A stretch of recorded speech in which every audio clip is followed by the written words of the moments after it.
आता आपण काय करूया की शेती वाचवूया, पर्यावरण वाचवूया आणि शेतकरी वाचवूया. आता माझ्या अंगाची अवस्था किंवा माझ्या हातात जे आहे हे मला बघून मला कळलं की मी काय करते. आणि या सीझनमध्ये जुलै महिना चालू असताना प्रचंड पाऊस पडतो.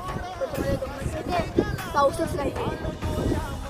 आणि हे सगळं आपल्यामुळेच झालं, कारण आपण अशा काय काय गोष्टी करतो त्याच्यात पाऊस येत नाही आहे आणि त्यामुळे शेतीचं नुकसान होतं. तर आता आम्ही इथे शेती करतोय कारण ही पाणथळची जागा आहे. तर आता पाऊस पडल्यानंतर आम्हाला पाणीसुद्धा मिळणार नाही.